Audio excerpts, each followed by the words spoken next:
வணக்கம் சகோஸ். நாம நம்மளோட காணொளி பக்கத்துல தொடர்ந்து அழகழகான காதல் கதைகளை கேட்டுட்டு வந்துட்டு இருக்கோம். அந்த வரிசையில இன்னைக்கு நம்ம கேட்க போறது ஒரு அழகான காதல் கதை. அதுவும் ரொம்பவே ஃபேமஸான ஆத்தர் எழுதினது. யார் அந்த ஆத்தர்? கதையை முழுசா கேட்டுட்டு கமெண்ட் செக்ஷன்ல பதிவிடுங்க. நீங்களும் இது போல அழகான காதல் கதைகளை எழுதக்கூடிய நபரா இருந்தீங்க அப்படின்னா உங்களோட கதைகளும் நம்மளோட சேனல்ல பப்ளிஷ் செய்யப்படும். அதுக்கு நீங்க கமெண்ட் செக்ஷன்ல எஸ் அப்படின்னு சொல்லிட்டு பதிவிடுங்க. இன்னைக்கான கதைக்குள்ள போறதுக்கு முன்னாடி நமக்கு இந்த வீடியோவை ஸ்பான்சர் பண்றது யாருன்னு பார்த்துட்டு வந்துடலாம். This video is sponsored by Bymot. Bymot அப்படின்றது அமேசான், ஃப்ளிப்கார்ட் போன்ற ஆன்லைன் வர்த்தகங்கள் செய்யக்கூடிய ஒரு அமைப்பு தாங்க. நம்ம எப்படி வீட்டுக்கு தேவையான பொருட்கள் கம்மி விலையில் அங்கே கிடைக்குதுன்னு சொல்லிட்டு நம்ம போய் அங்கே பர்ச்சேஸ் பண்ணுறோமோ அதை விட கம்மியான விலையில் நமக்கு இந்த பைமோட்டில் கிடைக்குதுங்க. பாருங்கள், நானும் இதில் பர்ச்சேஸ் பண்ணியிருக்கேன். இத்தனை பொருட்களும், அதுவும் பிராண்டட் பொருட்கள் வெறும் 1000 ரூபாயில் கிடைச்சிது அப்படின்னு சொன்னால் நீங்கள் நம்புவீங்களா?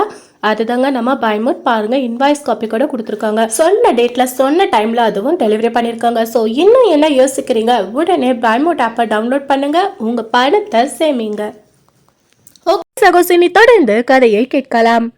அன்று சாயங்காலம் வழக்கம் போலதான் மேற்குமலை தொடருக்கு பின்னால் அஸ்தமித்தான் சூரியன்.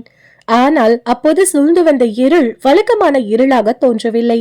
காவியங்களில் கவிகள் வர்ணிக்கும் இருளைப் போல கோயம்புத்தூர் நகரவாசிகளின் மனதில் பீதியையும் கவலையையும் அதிகமாக்கி கொண்டுதான் வந்தது அந்த இருள். நகரின் வீதிகளிலும் சந்து பொந்துகளிலும் புகுந்து பரவி வந்தது. வழக்கம் போல் அன்று தெரு வீதிகளில் முனிசிபாலிட்டி விளக்குகள் சரியான காலத்தில் ஏற்றப்படாதபடியால் சாதாரண அந்தி இருட்டானது நள்ளிரவின் காணாந்தங்கர இருட்டை விட பயங்கரமாக தோன்றியது. கோயம்புத்தூர் நகரம் அன்று அந்தி வேளையில் அளித்த சோகரமான காட்சியை போல் அதற்கு முன்னால் அளித்தது கிடையாது, பின்னாலும் அளிக்கப் போவதும் கிடையாது. நகரின் பிரதான வீதிகளில் விளக்கேற்றும் நேரத்தில் சாதாரணமாய் காணப்படும் ஜே என்ற ஜன கூட்டமும் வண்டிகளின் போக்குவரத்தும் கலகலப்பும் அன்று காணப்படவில்லை. கடை தெருக்கள் பாழடைந்து காணப்பட்டன. வீதிகளில் வீடுகள் எல்லாம் சாத்தி கிடந்தன. ஜன்னல் கதவுகளும் மூடப்பட்டு இருந்தன. மேல் மாடிகளில் இருந்து எட்டி பார்ப்பவர்கள் கூட அங்கு இல்லை. பெரிய வீதிகளில் ஜன நடமாட்டமே கிடையாது. சின்ன தெருக்களிலும் சந்துகளிலும் அங்கங்கே அபூர்வமாக இரண்டொருவர் நடமாடிக் கொண்டிருந்தார்கள். அவர்களும் முன்னாலும் பின்னாலும் பீதியுடன் பார்த்து கொண்டு நடந்தார்கள். அவர்களுடைய முகங்களை பார்த்தால் பேயடித்தவர்களின் முகங்களைப் போல காணப்பட்டன. தெருக்களில் நிற்க மனமில்லாதவர்களைப் போல் அவர்கள் அவசர அவசரமாய் போய்க் கொண்டிருந்தார்கள். கோயம்புத்தூருக்கு என்னதான் நேர்ந்தது அப்படி? நேற்று வரை அவ்வளவு கலகலப்பாகவும் திருமகள் விலாசத்துடனும் விளங்கிய நகரம் இன்று பாழடைந்து கிடப்பானேன்? திருமகள் தமக்கையின் ஆதிக்கம் இன்று அந்நகரில் ஏற்பட்டுவிட்டதோ? இதன் காரணத்தை அறிய வேண்டுமானால் நாம் நம் கதையின் ஆரம்ப காலத்தை வருடம், மாதம், ஏன் தேதி முதல் கொண்டு தெரிவது அவசியம். அன்று 1931 ஜனவரி 6ஆம் நாள். நிகழ்வை நாம் அறிய வேண்டும் என்றால் ஒரு வருடம் பின்னோக்கி செல்ல வேண்டும். அன்று 1930 டிசம்பர் கடைசியில் மகாத்மா காந்தி லண்டனில் நடந்த 2வது வட்டமேஜை மாநாட்டிலிருந்து வெறுங்கையுடன் திரும்பி பம்பாய்க்கு வந்து சேர்ந்தார். அவரை வரவேற்பதற்கு அப்போது இந்தியாவில் இருந்த வில்லிங்ஸ்டன் சர்க்கார் தக்க ஏற்பாடு செய்திருந்தார்கள். அவர் பம்பாய் வந்து இறங்குவதற்கு 4 நாளைக்கு முன்பே காந்தி இர்வின் ஒப்பந்தம் காற்றில் பறக்கவிடப்பட்டது. பண்டிதர் ஜவஹர்லால் நேரு கைது செய்யப்பட்டார். மகாத்மா பம்பாய் வந்து இறங்கியதும் வைஸ்ராய் வில்லிங்ஸ்டனுக்கு தந்தி அடித்தார். ஆனால் அவர் அளித்த பதில் திருப்திகரமானதாக இல்லை என்பதால் காங்கிரஸ் காரிய கமிட்டி கூடி மறுபடியும் சத்தியகிரக இயக்கத்தை தொடங்குவதென்று தீர்மானித்தார். உடனே மகாத்மாவும் காரிய கமிட்டி அங்கத்தினரும் கைது செய்யப்பட்டார்கள்.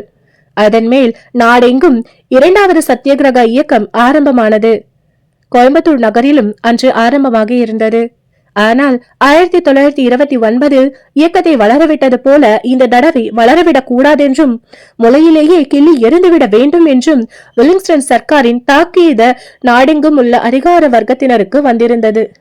ஆகவே ஒவ்வொரு ஜில்லாவிலும் இயக்கத்தை முளையிலேயே கிள்ளி எரிந்துவிடும் பொருட்டு ஜில்லா அதிகாரிகள் வேண்டிய குண்டாந்தடி முதலிய ஆயுதங்களுடன் தயாராக இருந்தார்கள். முதல் நாள் கோயம்புத்தூரில் பிரசித்தி பெற்ற ஒரு காங்கிரஸ் தொண்டர் தம்பதி சமேதராய் சத்தியாகிரகம் தொடங்கினார். அவர்களை போலீசார் காங்கிரஸ் ஆபீஸ் வாசலிலேயே கைது செய்து கொண்டு போனார்கள். அதற்கு பிறகு நகரின் முக்கிய தெருக்களில் போலீஸ் மார்ச் நடந்தது. மறுநாள் 6 தொண்டர்கள் காங்கிரஸ் ஆபீஸிலிருந்து கிளம்பினார்கள். கிளம்பி வந்தே மாதரம் முதலிய கோஷங்களை செய்து கொண்டு கடை தெரு வரையிலும் சென்றார்கள். வேடிக்கை பார்ப்பதற்கு ஏகஜன கூட்டம் கூடிவிட்டது. அப்போது பலமான போலீஸ் படை அங்கு வந்து சேர்ந்தது. முன்னாள் போலீஸ் அதிகாரிகள், அவர்களுக்கு பின்னால் குண்டாந்தடி சகிதமான சாதாரண போலீஸ் ஜவான்கள், அவர்களுக்கு பின்னால் துப்பாக்கி சகிதமான மலபார் ஸ்பெஷல் போலீஸ்கள், இப்படியாக அந்த போலீஸ் ஊர்வலம் வந்து கொண்டிருந்தது. தொண்டர்கள் நின்ற கடை தெரு முனைக்கு வந்ததும் தலைமை போலீஸ் அதிகாரி பயங்கரமான குரலில் போலீஸ் படையை பார்த்து உத்தரவு போட்டார். நாலாபுறமும் கூடியிருந்த ஜனங்களை பார்த்ததும் ஏதோ சொன்னார். அவர் சொன்னதை இனதென்று யாருக்கும் தெரியவில்லை. கூட்டத்தில் இருந்தவர்கள் பொறுப்பற்ற இளம் பிள்ளைகள் சிலர் போலீஸ்காரர்களை பரிசகிக்கும் பாவனையாக கூச்சலிட்டார்கள். அடுத்த நிமிஷம் போலீஸ் குண்டாந்தடி கைவரிசை காட்டத் தொடங்கியது. சில போலீஸ் ஜவான்கள் தொண்டர்களை சூழ்ந்து கொண்டு அடிக்க தொடங்கினார்கள். அடி ஆரம்பமான போதும் தொண்டர்கள் கூட்டத்திலிருந்து வந்தே மாதரம் என்று கூச்சலிட்டனர். ஆனால் நேரம் செல்ல செல்ல கோஷத்தின் ஸ்வரம் குறைந்து கொண்டே வந்தது. ஒவ்வொரு தொண்டராக கீழே விழுந்து வந்தார்கள். சிலருக்கு உணர்வு தப்பிவிட்டது. தொண்டர்களை சாதாரண போலீசார் ஒருபுறம் கவனித்துக் கொண்டிருக்கையில் மலபார் ஸ்பெஷல் போலீஸ் வீரர்கள் சுற்றுமுற்றும் கூடியிருந்த ஜனங்களை ஸ்பெஷலாக கவனிக்க தொடங்கினார்கள். பயங்கரமான ஊளைச்சத்தம் போட்டு அவர்கள் பாய்ந்து வந்து ஜனங்களை குண்டாந்தடியினால் விசாரிக்க தொடங்கவே ஜனங்கள் நாலாபுறமும் ஓடினார்கள். அப்படி ஓடினவர்களை தொடர்ந்து ஜவான்கள் துரத்தினார்கள். துரத்தப்பட்டவர்களில் சிலர் கடைகளுக்குள்ளும் வீடுகளுக்குள்ளும் நுழைந்தார்கள். போலீசார் அவர்களுக்கு பின்னால் புகுந்து தாக்கினார்கள். தெருவிலே போனவர்கள், வந்தவர்கள், வண்டிக்காரர்கள், வீட்டுக்காரர்கள், கடைக்காரர்கள், கடைக்கு வந்தவர்கள், வேடிக்கை பார்த்தவர்கள், பார்க்காமல் ஓடியவர்கள் ஆகிய சகலரும் பச்சாதாபமின்றி அன்றைய தினம் பிரிட்டிஷ் அதிகாரத்தின் மகத்துவத்தை மண்டையிலும் முகத்திலும் தோள்பட்டையிலும் முழங்கால் சில்லுகளிலும் அனுபவித்தனர். கடை தெருவில் சில கடைக்குள் போலீசார் புகுந்த செய்தியை கேட்டதும் எல்லா கடைகளும் மளமளவென்று சாத்தப்பட்டன. இதற்குள் செய்தி ஊரெல்லாம் பரவிவிட்டது. மலபார் போலீசார் வீதியில் யாரை கண்டாலும் அடைக்கிறார்கள் என்றும், அடிக்கப்பட்ட காங்கிரஸ் தொண்டர்களில் ஒருவர் இறந்தே போனார் என்றும் வதந்தி பரவியது. இதனால் நகரம் முழுவதும் கதி கலங்கி போய்விட்டது. சற்று நேரத்திற்கெல்லாம் நகரின் வீதிகளில் போலீசார் மார்ச் செய்து கொண்டு போனதால் ஜனங்களின் பீதி அதிகமாயிற்று. யாரும் வெளியில் தலை காட்ட துணியவில்லை. எல்லோரும் அவரவர்கள் வீடுகளுக்குள்ளே கதவை சாத்தி தாளிட்டுக் கொண்டு இருந்தார்கள். கொஞ்ச நேரத்துக்கு பிறகு முனிசிபாலிட்டி விளக்குகளும் எரியப்பட்டன.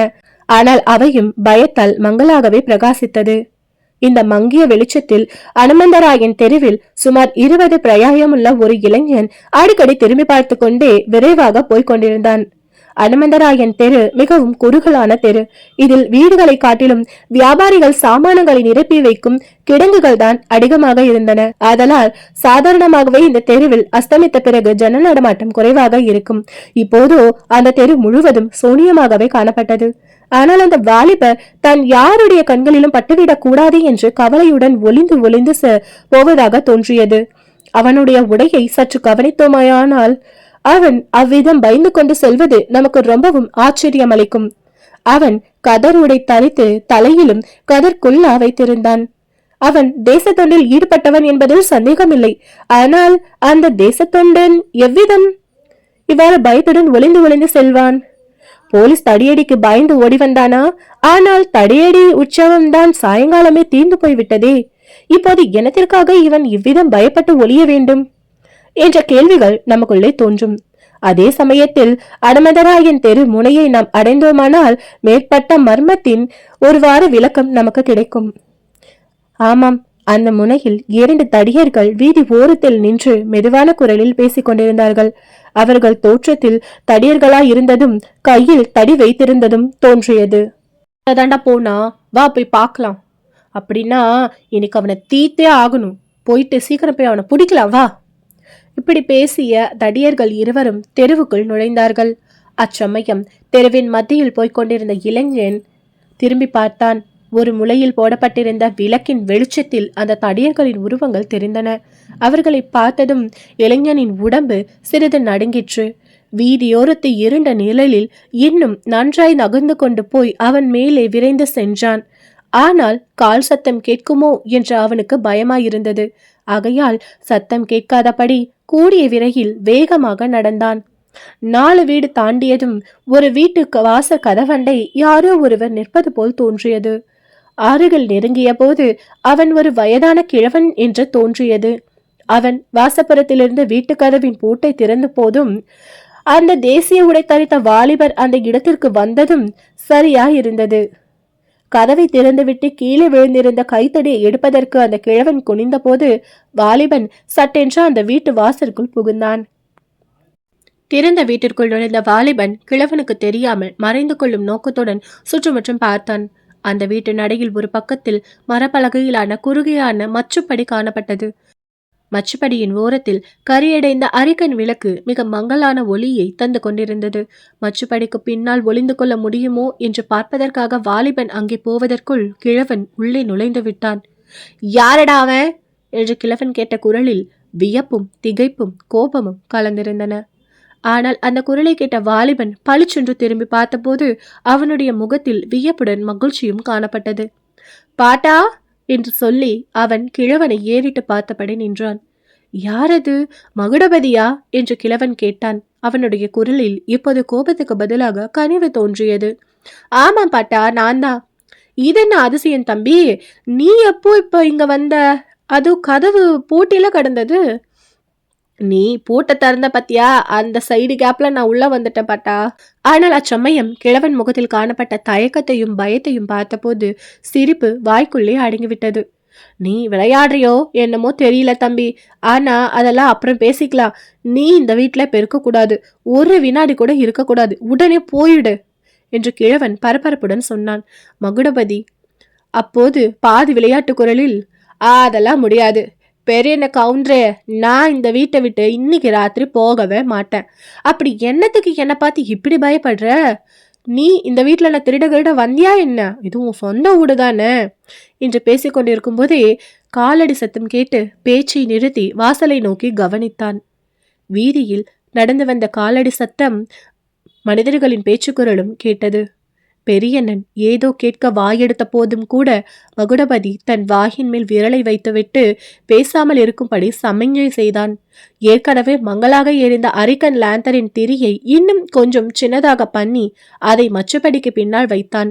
வீட்டை நெருங்கிய காலடி சத்தமும் பேச்சுக்குரலும் வீதியோடு சென்று சிறிது நேரத்திற்கெல்லாம் மறைந்தன.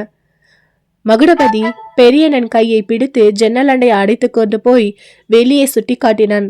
தூரத்தில் 2 தடியர்கள் நின்று இருந்தார்கள். நீ கதவை தாழ்பாலிட்டது நல்லதாய் போயிற்று என்றான் மகுடபதி மெல்லிய குரலில். என்ன தம்பி, என்ன சமாசாரம்? யார் அவங்க? எதுக்காக நீ அவங்கள பார்த்து இப்படி பயப்படுற என்று பெரியண்ணனும் மெதுவான குரலில் கேட்டான். பாட்டா, அவங்க 2 பேரும் என்னை தீர்த்து கட்ட வந்திருக்காங்க. இப்ப மட்டும் நீ என்னை வெளியே அனுப்புனேன்னு வையன், காலையில நீ என்னை உயிரோட பார்க்க மாட்டேன் என்று மகுடபதி சொன்னபோது கிழவன் முகத்தில் கோபம் கொதித்தது. என்ன சொல்ற தம்பி? இவனுங்களுக்கு பயந்துக்குண்டா நீ இங்க இருக்க? என்ன களவாணி பையன் உன்னை வந்து அடிக்கிறான்னு நான் பாக்குறேன். எவனா உன் மேல கைய வைக்கட்டும், கைய உடைச்சி கழுத்து நெரிச்சு போட்டு போடுறேன்.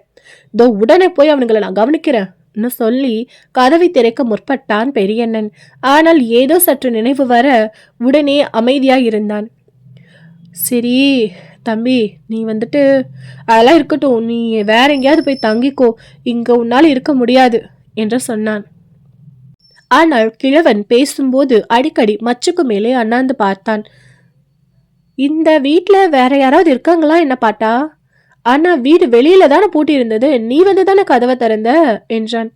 கிழவன் பரபரப்புடன், ஆமாம் தம்பி, ஆமா, இந்த வீட்டுல யாரும் இல்ல, நான் வந்துதான் கதவை திறந்தேன். ஒரு முக்கியமான காரணத்துக்காக நான் இப்ப இந்த வீட்டுல இருக்கேன்.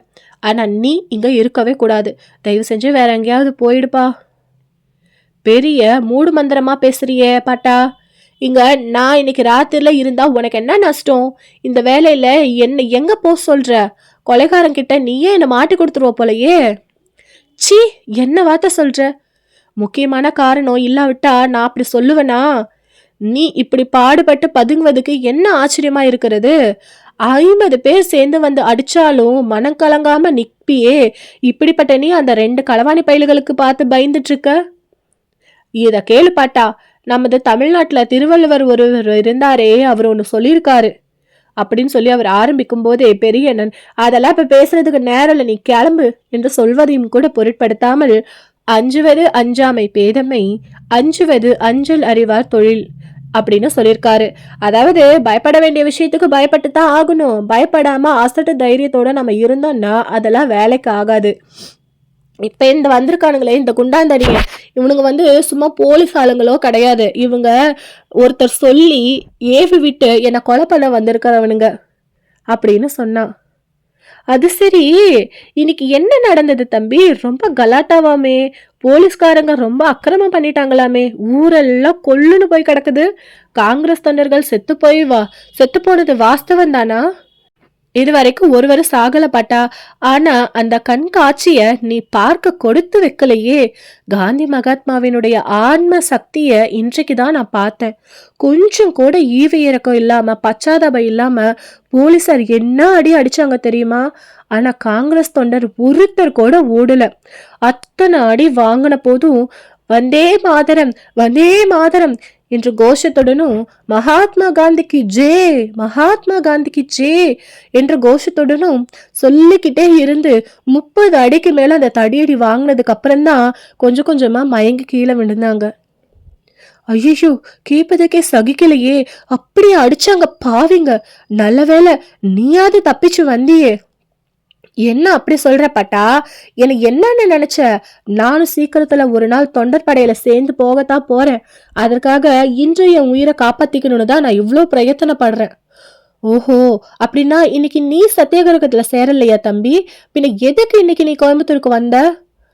இங்க நடக்கிறத பார்த்துட்டு போயிட்டு மேல என்ன செய்யணும் அப்படின்னு என் தலைவர்கிட்ட பேசணுன்ட்டு தான் நான் வந்தேன். எங்க தாலுக்காவிலே என்ன சத்தியாகிரகம் செய்யும்படி சொன்னாங்க. ஆனா நான் திரும்பி மேட்டுப்பாளையம் போகிறதுக்குள்ள கார்கோடா கவுண்டர் ஆட்கள் என்னை தீர்த்திடுவாங்க போல இருக்குதே. கிழவன் இப்போது ரொம்பவும் திடுக்கிட்டான். அவன் முகத்தில் பீதியின் அறிகுறியே காணப்பட்டது. முன்போல மறுபடியும் மச்சபடியின் உச்சியை ஏறிட்டு நோக்கினான். பிறகு மகுடபதியை பார்த்து, கொஞ்சம் மெதுவா பேசு தம்பி. யாரு? கல்லுப்பெட்டி கார்கோடா கவுண்டரா? அவருக்கு என்ன உண்மையில கோவம் என்று ரகசியம் பேசும் குரலில் கேட்டான். என்ன ஒன்னும் தெரியாதவன போல கேக்குற? பெரியண்ணா, அவருக்கு 2 லட்சம் ரூபாய் கள்ளுக்கடை மூலமா வருமே, அது வராம பண்ணிட்டேன்ல, அந்த கோபம். அங்க எங்கன்னு போர்க்களம் பண்ணி அந்த கள்ளுக்கடை அகத்தனம் பத்தியா? அன்னைக்கு விட்டது. அவனுக்கு அந்த 2 லட்சம் கிடைக்காம கள்ளுக்கடை மாதிரியில் அது இதுன்னு பண்ணிட்டு அதை எடுக்க வச்சேன் பத்தியா? அன்னைக்கு ஆரம்பிச்ச பகை என்னை தீத்தே கட்டணும்னு சொல்லிட்டு முடிவு பண்ணிட்டான். அவனுக்கு இது ஒரு அசாதகமான சூழ்நிலையா போயிடுச்சு. நான் எப்படியும் இன்னைக்கு இங்க வருவேன்னு அவனுக்கு தெரிஞ்சிருக்கு. அதுவும் இல்லாம இன்னைக்கு இங்க எப்படியோ போர்க்களம் நடக்கணும் அவனுக்கு தெரிஞ்சிருக்கு.